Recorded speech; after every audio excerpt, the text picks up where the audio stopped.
Olá, alunos. Tudo bem? Vamos resolver então aqui, ó, esse exemplo. Ele pergunta o seguinte, ó, qual a tensão máxima de flexão numa viga biapoiada, essa viga aqui, que tem 6 metros de comprimento e que está sujeita a uma carga distribuída de 5 kN por metro. Bom, esse problema aqui é equivalente a esse aqui, ó, pelo diagrama do corpo livre.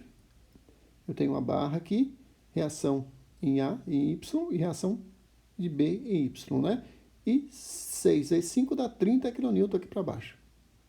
Então, conhecemos que as reações nos apoios são iguais a 15 kN cada, né?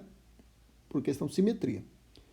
A gente, para resolver essa questão, a primeira coisa faz o quê? Faz um corte em qualquer posição dessa viga, já que a carga é uniforme. Esse corte a gente vai ter isso aqui, ó, essa viga, esse pedacinho aqui, ó. Vai aparecer uma força V, né? V que a gente chama de força cortante.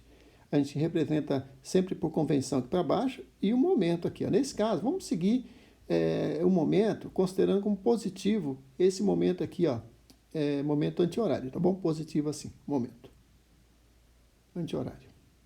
Então, isso aí depende muito de cada livro, mas vamos considerar ali. Então, veja, que eu tenho aqui um pedacinho de X, só um pedacinho dessa viga X. E aqui tem os 15 kN de reação em A, né? Que é a reação no apoio aqui em A. Bom, vamos fazer o seguinte. Primeira coisa, vamos fazer um somatório de força na direção vertical. Olha aqui, ó. 15 kN para cima, que é essa aqui, menos V, que está aqui o V aqui, menos 5 kN Vx, né? Por quê? Porque X é essa distância aqui, ó. Então, 5 kN Vx vai dar o somatório de força nesse pedaço da viga.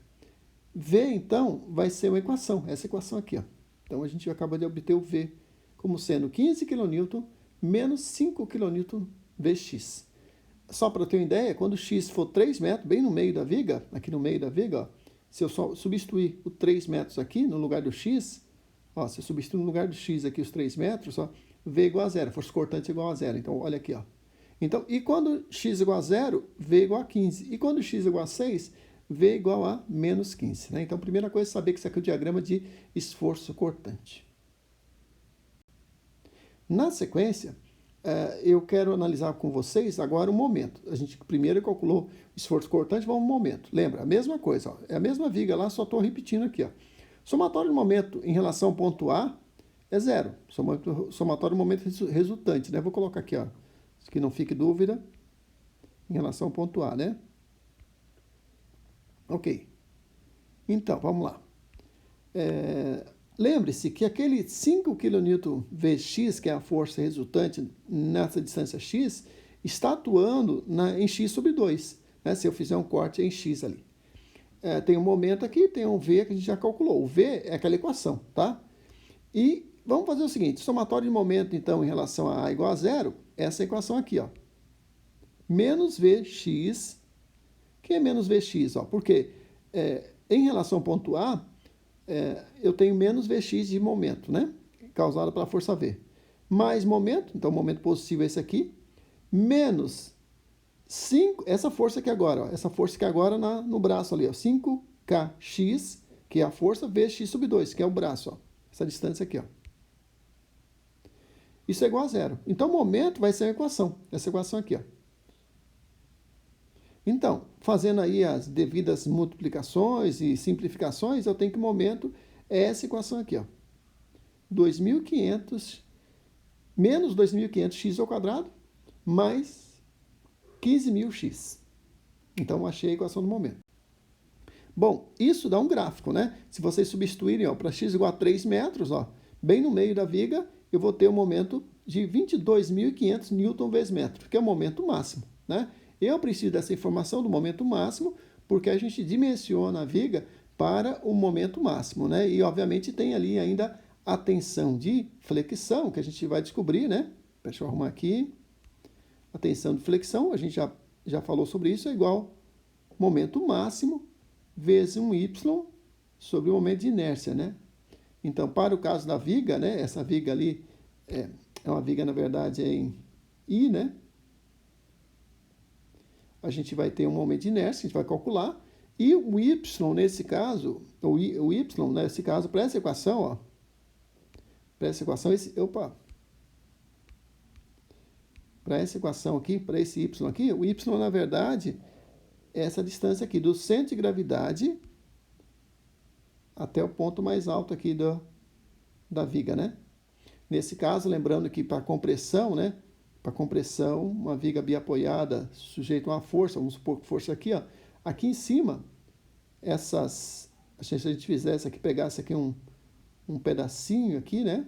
Um elemento aqui dessa viga, a gente ia perceber que em cima está sendo comprimido e aqui embaixo está sendo tracionado, né? E aqui no meio da viga, a gente vai ter uma linha neutra, que a gente chama uma linha onde não tem nem compressão nem tração, é uma secção neutra, tá bom? Então, o momento de inércia dessa viga, olha, a gente pode pegar ela quem tiver o F-Tools, né? A gente tem essa informação aqui, ó, no F-Tools você vai colocar em milímetro quadrado. Eu coloquei aqui os valores, ó, né? Esses valores aqui que a gente tem da viga. Lembrando que essa informação em milímetro quadrado pode ser convertida aqui, ó, em metros quadrados, né? Eu lembro que um metro a quarta, milímetro a quarta, né? Eu estou falando milímetro a quarta aqui, ó. Pode ser convertido em metros a quarta potência, né? Então, como é que a gente faz isso? Lembrando que 1 milímetro é 10 a menos 3 e 1 metro é 10 ao cubo, né? Que vai dar 1 vezes 10 dá 12 aqui. Então, a gente tem que esse momento de inércia é esse aqui, ó. Fiz a conversão aqui para vocês verem, tá bom? Lembrando que o y é essa medida aqui, ó, 0,17 metros. Bom, a tensão de flexão, então, vai ser o quê? O momento máximo vezes o y ali, dividido por momento de inércia, que é esse valor aqui, ó, que dá 12,7 megapascal. Então, aí que é importante entender isso, né? Que aqui em cima está sendo comprimido, aqui embaixo está sendo tracionado, e a representação do momento o momento está aqui, né?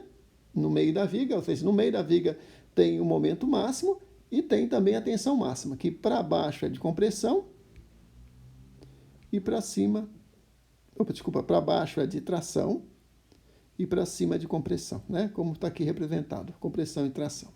Tá? Então, com isso, a gente tem aí o cálculo da tensão de flexão máxima. Qual a importância disso? A importância disso é o seguinte: depois que você tem a tensão de flexão máxima, você vai colocar isso aí em um programa e vai me dar exatamente qual é a comparação com a tensão admissível, né? No caso de flexão, né? Nesse caso aqui, ó, você vai ter, ó, nesse caso aqui, tendo a tensão de flexão máxima para essa condição, você compara com a tensão admissível, né? Se fosse uma viga e eu tivesse feito o cálculo da viga biapoiada, sem me preocupar com a secção, e aí eu descobrisse uma tensão máxima, eu ia depois calcular qual é a medida correta para essa viga, né? Pode ser um perfil retangular, por exemplo, H e L, né? Podia ser um perfil em I também, não tem problema. Mas é o seguinte, eu tinha duas situações. Se eu não conhecesse, então, a geometria, um problema muito comum é você ter essa informação da tensão máxima e dimensionar a geometria. Uma vez tendo a geometria, então a preocupação é comparar com a tensão admissível, né? Para ver se o material resiste, né? Nesse caso é uma carga pequena, né? E da ordem, vai depender do material, mas aí você pode pensar aí que o aço tem uma tensão admissível da ordem de 250, 200 megapascal mais ou menos, tá bom? Então a gente tem tabelas para isso, né? Para cada tipo de material, para cada tipo de aço, né? Então tá muito longe aí de ter problema nessa questão aí que a gente mostrou. É isso, espero que tenha entendido e até a próxima aula.